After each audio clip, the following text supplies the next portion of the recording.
Max Hargrove had one singular goal in life: to master the art of coffee brewing. Yet, every morning, like clockwork, chaos reigned supreme in his kitchen. Today was no different. As he stumbled out of bed, still wrestling with the remnants of a dream where he was a heroic barista saving the universe one espresso at a time, he found himself once again confronting the notorious coffee machine. The machine gurgled ominously, a low growl that warned him of its temperamental nature. "Come on, buddy, we've been through this before," he muttered, reaching for the coffee grounds. He poured them in, a shaky hand sending half of them cascading onto the countertop.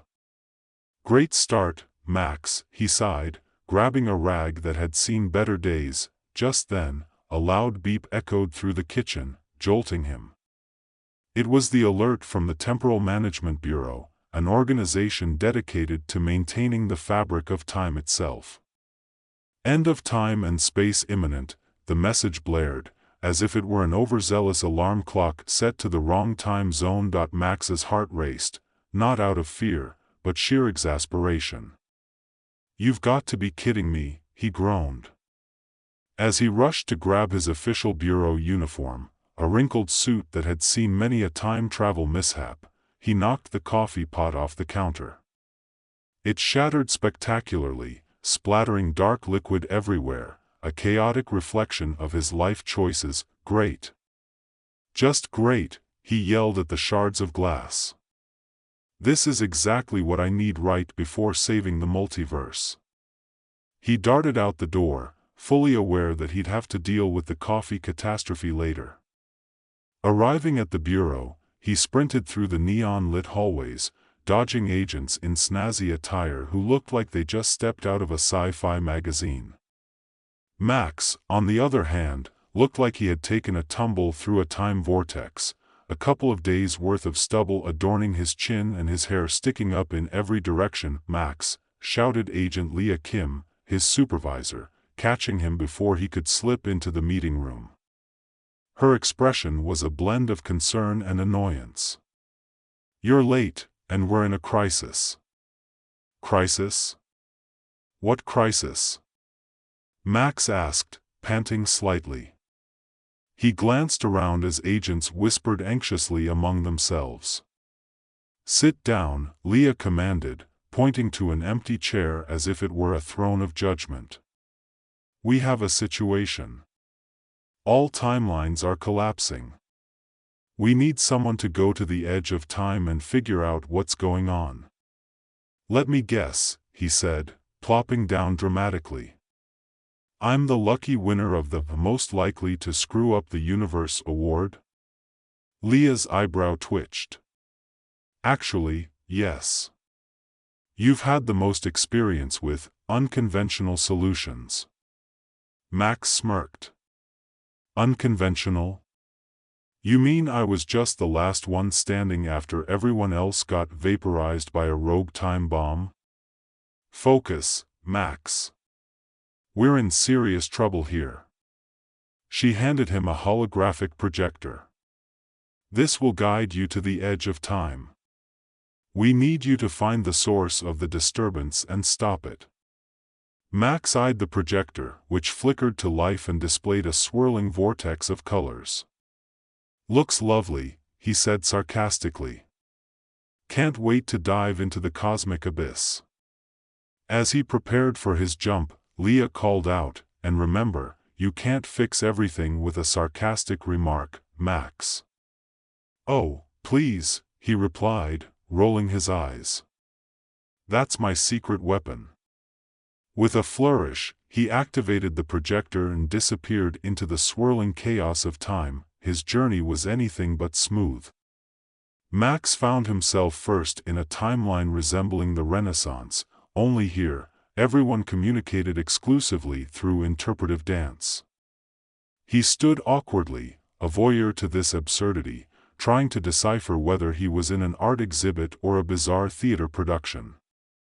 A fellow time traveler dressed in Renaissance garb attempted to engage him in a conversation, flailing his arms as if he were swatting invisible flies. "Dude, just speak." Max shouted, exasperated. But his plea was met with a group of dancers twirling around him, completely ignoring his distress. He felt like a misplaced sock in a laundry basket of chaotic artistry. Finally managing to escape the dance-off, Max leaped through another time portal and landed in a Victorian England where everyone was in a stiff, competitive tea-drinking contest. The air was thick with tension, and he could practically hear the porcelain cups clattering from nervous hands. "At least here, I can get a decent cup of tea," he muttered, eyeing the nearest table, but he couldn't linger. He was on a mission. Each leap through time revealed the maddening effects of humanity's attempt to control the flow of history. As he navigated through an array of wildly imaginative timelines, like a futuristic city where flying cars only went backward and a Wild West with laser guns, he finally approached the edge of time. The edge was a bizarre spectacle, a swirling mass of colors and sounds, filled with every timeline converging into one chaotic cluster. Hovering in the center was a floating platform occupied by a group of rogue time travelers, dressed in mismatched clothing from every era imaginable. Their leader, a man who looked like a cross between a steampunk inventor and a mad scientist, stood atop a pile of temporal artifacts. "Welcome, time agent," he declared with a flourish. "We are the time optimizers, and we're here to reshape reality itself." Max raised an eyebrow. "And you thought the best way to do that was to cause a cosmic pile-up?" The leader, who introduced himself as Orville, smiled smugly. "We're optimizing existence. Why let time flow freely when we can direct it?" Max couldn't help but chuckle. "Dude, have you ever heard of letting things be? It's called life, not a corporate merger." Orville's smile faltered. "But we can make it perfect." "Perfect?" Max laughed, waving his hand. "You mean boring. You can't control everything, buddy. Look at the coffee disaster I left behind. That's life, messy and unpredictable." The gathered time travelers exchanged confused glances. "What do you mean?" Orville asked, genuinely perplexed. Max, emboldened by the absurdity of the moment, launched into an impromptu debate about the nature of existence. "If you control time, you strip it of its spontaneity. You want to know what's really wrong with time? It's us. Humans are the real threat to time." He gestured dramatically, earning a few chuckles from the audience. "We're so busy trying to optimize everything that we forget to enjoy it. Like coffee. It's supposed to be a joyful mess." Amidst the laughter, Max realized he was connecting with them, not as a time agent, but as a fellow human. The conversation morphed into a humorous dialogue, where they shared tales of their own timeline mishaps, and slowly, the tension in the air lifted. Orville eventually conceded. "You make a valid point, Max. Perhaps we've taken it too far." With their collective realization, they set to work stabilizing the timelines, each contributing their unique skills. Max, the unlikely hero, orchestrated a bizarre but effective plan to realign the timelines, incorporating the joyful chaos they all represented. Once the timeline was restored, Max prepared to return home. "You guys should try embracing the mess," he advised, giving Orville a friendly slap on the back. "Life's too short to be perfect." As he activated the return portal, Max couldn't shake the feeling that he'd made unexpected friends, and perhaps, taught them a thing or two about living fully. When he finally reappeared at the bureau, the agents were in a frenzy, but the chaos felt oddly comforting. Leah rushed over, relief flooding her face. "You did it. You stabilized the timelines." "Yep," Max said, brushing off his suit. "And you'll never guess what I learned." Leah raised an eyebrow, ready for the sarcasm she knew was coming. "Let me guess. You learned to make coffee?" "Nope," he replied, smirking. "I learned that life is a series of delightful messes. Speaking of which, I might need a new coffee maker." As they shared a laugh, Max felt lighter, as if a weight had been lifted. He realized that embracing the absurdity of existence was the true key to navigating time, or at least, making the best coffee possible. And as the day wrapped up, Max knew that whatever the future held, be it rogue timelines or spilled coffee, he would be ready, armed with humor and an appreciation for the beautiful chaos of life. Max stared at the remnants of his coffee disaster, now a bittersweet memory. "I need to figure out how to work this coffee machine properly," he muttered, half to himself and half to the universe, which had a knack for throwing curveballs his way.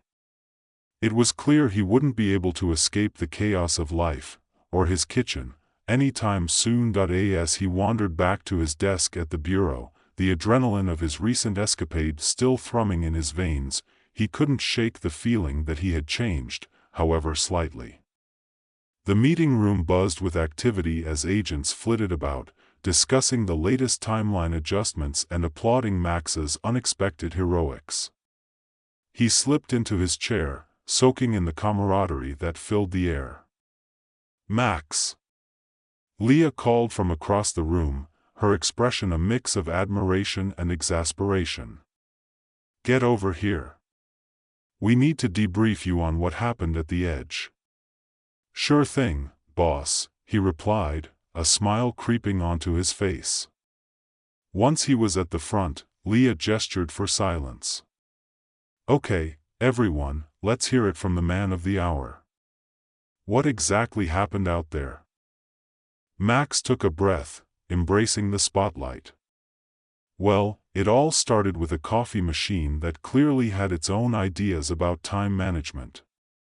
Laughter erupted in the room, a sound that felt like home. "After battling my way through interpretive dancers and overly competitive tea drinkers, I stumbled upon a group calling themselves the Time Optimizers. They thought they could control time, but I had to break it to them that life isn't meant to be optimized. It's a glorious mess." Leah crossed her arms, trying to maintain her authoritative demeanor but failing miserably. "So, you convinced them that chaos is preferable to control?" "Exactly. I mean, what's the point of living if you can't enjoy the little disasters along the way?" They actually helped stabilize the timelines after that. The room erupted in applause, a chorus of cheers ringing out. Max grinned sheepishly, feeling a rush of pride and disbelief. He had gone from being the office underachiever to the guy who saved the multiverse, albeit in a rather unconventional fashion. As the applause died down, Leah leaned in closer. "We're going to need your expertise again soon. The timelines are still unstable, and I don't think the time optimizers are completely out of the picture." "Of course," Max replied, his mind racing with possibilities. "But maybe next time, we should plan a coffee break before diving into the chaos." Days turned into weeks, and Max found himself caught in a whirlwind of temporal mishaps. Each new mission brought its own challenges, bizarre timelines to traverse, unexpected encounters with eccentric historical figures, and the constant juggling act of navigating the absurdities of existence. But he relished every moment, finding joy in the unexpected. He became known around the bureau not just for his quick wit but for his ability to diffuse tension with humor. Agents began to rely on him for light-hearted morale boosts in the midst of their most stressful days. One afternoon, as Max leaned back in his chair, contemplating the next temporal anomaly, Leah poked her head into his office. "Got a moment?" "Always for you," he said, turning his chair toward her. She took a seat across from him, her expression serious yet softened by a hint of warmth. "There's been a new development." We've picked up strange energy readings from a timeline that seems to be collapsing, and we suspect it might be the work of the time optimizers again. Figures.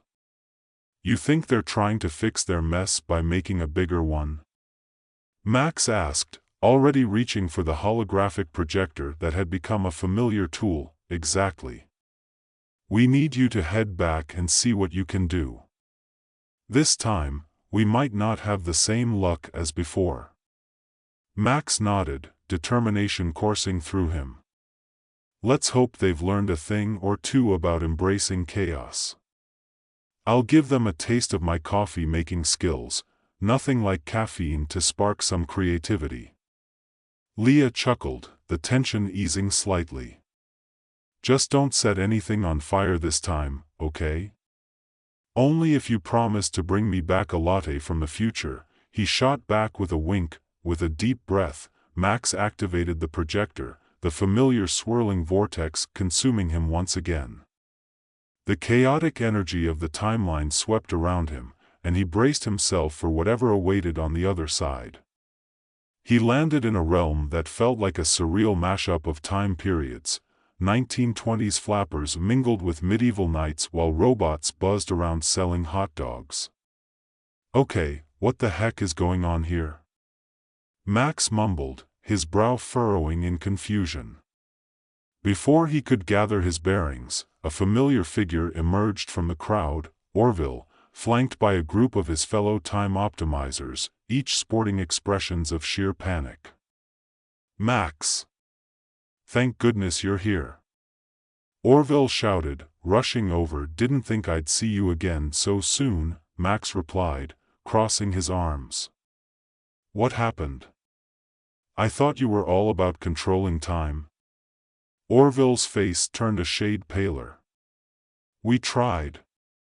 But it spiraled out of control. Everything's collapsing again, and we don't know how to fix it. Max glanced around at the madness unfolding, people running in every direction, the flappers dancing with the knights, and the hot dog-selling robots trying to keep the peace. Looks like chaos has found you, huh? Chaos is an understatement. Orville exclaimed, desperation creeping into his voice. We thought we could stabilize it, but instead, we've created a temporal nexus that's feeding off itself. Max raised an eyebrow. And you didn't think maybe, just maybe, this was a bad idea? Orville opened his mouth to respond, then sighed, clearly realizing the folly of his ambition. We were too focused on optimization. We forgot the lessons you taught us. Let's fix this, then. We need to work together. As Max rallied the time optimizers, he felt a spark of hope. They had learned from their mistakes, and this time they were ready to embrace the chaos. Together, they crafted a plan that involved a blend of their unique abilities and a dash of improvisation that Max was all too familiar with. All right, we're going to create a massive distraction to draw the energy away from the Nexus, he explained, excitement bubbling up within him. While we do that, we'll stabilize the timelines, one weird dance party at a time. What do you mean? Orville asked, a hint of skepticism in his voice. Max grinned. You've seen what works. Let's throw the ultimate time mashup, dance-off, tea party, hot dog fest, and maybe a laser tag showdown. We'll create so much joyful noise that it'll disrupt the energy feeding the chaos. And so, they launched into action. The time optimizers, now surprisingly enthusiastic, took to their roles with an energy that was infectious. Knights and flappers teamed up for an absurd dance competition while robots served hot dogs to confused onlookers, who couldn't help but laugh at the chaos unfolding around them. Max led the charge, his quick wit and improvisational skills shining as he encouraged the crowds to join in. Laughter filled the air as people from different timelines embraced the absurdity, forming a swirling mosaic of humanity. See? Max shouted over the cacophony. This is what life is about. Embrace the mess. As the energy shifted, Max could feel the nexus responding. The chaotic vibrations began to stabilize, and he breathed a sigh of relief. We're doing it. Finally, with one last coordinated effort, they unleashed a massive wave of energy, and the collapsing timelines began to mend. Light shimmered around them as the madness transformed into a vibrant tapestry of existence, each thread interwoven in beautiful harmony. As the dust settled, Max stood amidst the joyful chaos, a sense of triumph swelling in his chest. The time optimizers, once so focused on control, now understood the beauty of life's unpredictability. Orville approached him, a newfound respect in his eyes. I get it now, Max. You're right, there's power in embracing the chaos. Max smiled, realizing that he had not only helped stabilize the timelines but had also sparked a change in perspective. And next time, let's do this with a good cup of coffee in hand. With a laugh, the group began to celebrate their success. Max felt a warmth in his heart, knowing that he had found not just adventure in his work, but also community. As he prepared to return to the bureau, he turned to Orville. Keep that spirit alive, okay? And if you ever need a coffee brewing tutorial, you know where to find me. With a final wave, Max activated the projector once more, feeling the familiar rush of energy envelop him. When he landed back at the bureau, Leah was waiting, an expectant smile on her face. I saw the readings, what happened? Let's just say I think they're finally starting to understand that chaos is part of the game, he replied, a grin spreading across his face. Good to hear, Leah said, her relief palpable. And about that coffee?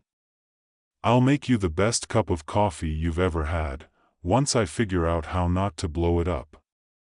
As they walked back to his office, he couldn't shake the feeling that this was just the beginning. The lessons he had learned and the friendships he had forged would guide him through whatever came next.